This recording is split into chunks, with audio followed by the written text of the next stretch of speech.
সাজায় পরিপাটির হাট একটু কষ্টের। আগে একটা প্রবাদ পড়ছিলাম না, যে it is easy to say but difficult to do. সব কথা সহজেই বলা যায়, করা খুব কঠিন। এই জায়গা তো মিল হয় নাই। এই যে বাইকও একটা ঢুয়ে গেছে, দেখছো? তিনটা, এই যে একটা আর ওই জায়গা দুইটা, তিনটা। ওই তিনটা এই যে কিরিমের এই জায়গা নামাই দাও। আর পিছে ফেয়ার কি আর আছে? তাহলে পিছ থেকে যদি ফেয়ার থাকে তাহলে ফেয়ার আই নাই, যাতে বাইকও নামায় এইটুক সাজাই দিতে হবে। আর সাবান কি অবস্থা পিছে? কি লাগবে তোমার? হলো ব্লিচ লাগবে।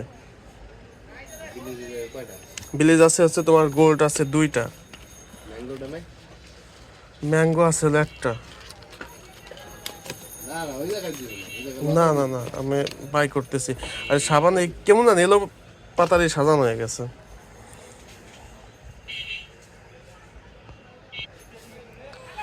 লতা, লতাও কিছু নিয়ে এসো।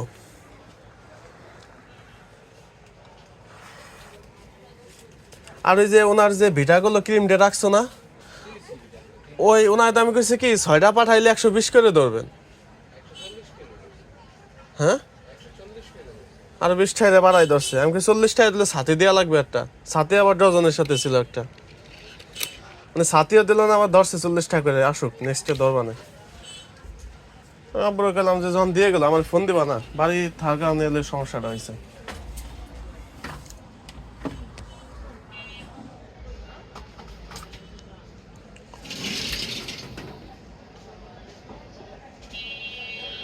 আইসা দেখি কি যে চুরি সিটি গোল্ড এক পার্ট ছিল না এখানে, এইগুলো সরাই দিছে। পরে উপর থেকে এই কাঁচের চুরিগুলো এনে এখানে দিয়ে দিছে।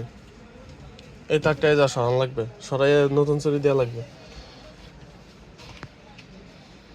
চুরি মিলে নাই তো ঝামেলা। এই জায়গায় যে পরিমাণ চুরি এলোমেলো হইছে,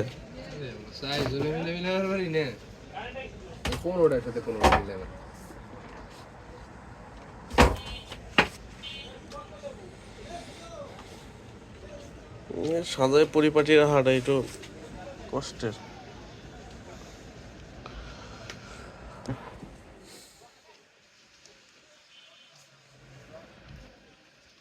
ম্যাঙ্গো বিলিস কম নাকি?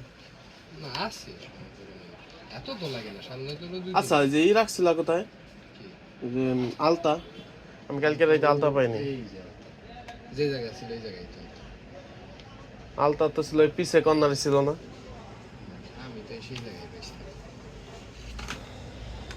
কালকে আলতা পাইলাম না। উনি আজকে আবার এসে নিবার চাইছে।